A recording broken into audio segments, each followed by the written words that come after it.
Assalamualaikum dan salam sejahtera. Harimau Malaya bakal berdepan Filipina dalam aksi terakhir kumpulan B ASEAN Hyundai Cup 2026. Perlawanan ini cukup penting dalam menentukan perjalanan skuad negara ke pentas separuh akhir.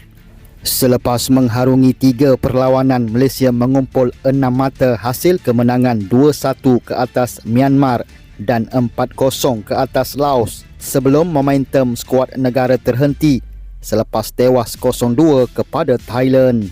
Kini Harimau Malaya perlu segera melupakan kekalahan tersebut dan memberikan tumpuan sepenuhnya kepada Filipina. Dengan saingan kumpulan sudah memasuki penghujungnya, Malaysia tidak boleh lagi melakukan kesilapan dan kemenangan menjadi buruan utama untuk memastikan peluang meneruskan kempen kekal terbuka. Namun Filipina bukan lawan yang boleh dipandang mudah.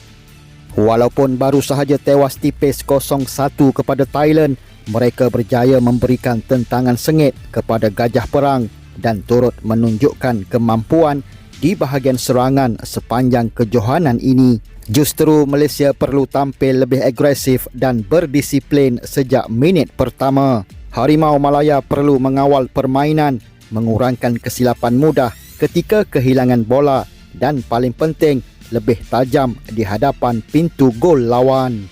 Pengalaman pemain senior seperti Paulo Josue juga cukup penting untuk membimbing barisan Harimau Malaya dalam perlawanan bertekanan tinggi seperti ini.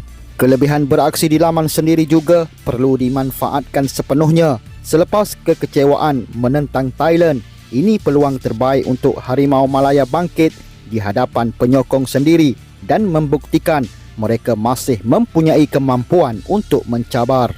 Apapun percaturan yang bakal digunakan, Malaysia tidak boleh turun sekadar mencari keputusan selamat. Harimau Malaya perlu bermain dengan satu matlamat, memburu kemenangan.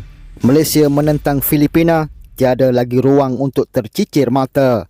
Malaysia wajib bangkit, wajib berjuang dan berikan segala-galanya demi meneruskan langkah ke separuh akhir ASEAN Hyundai Cup 2026.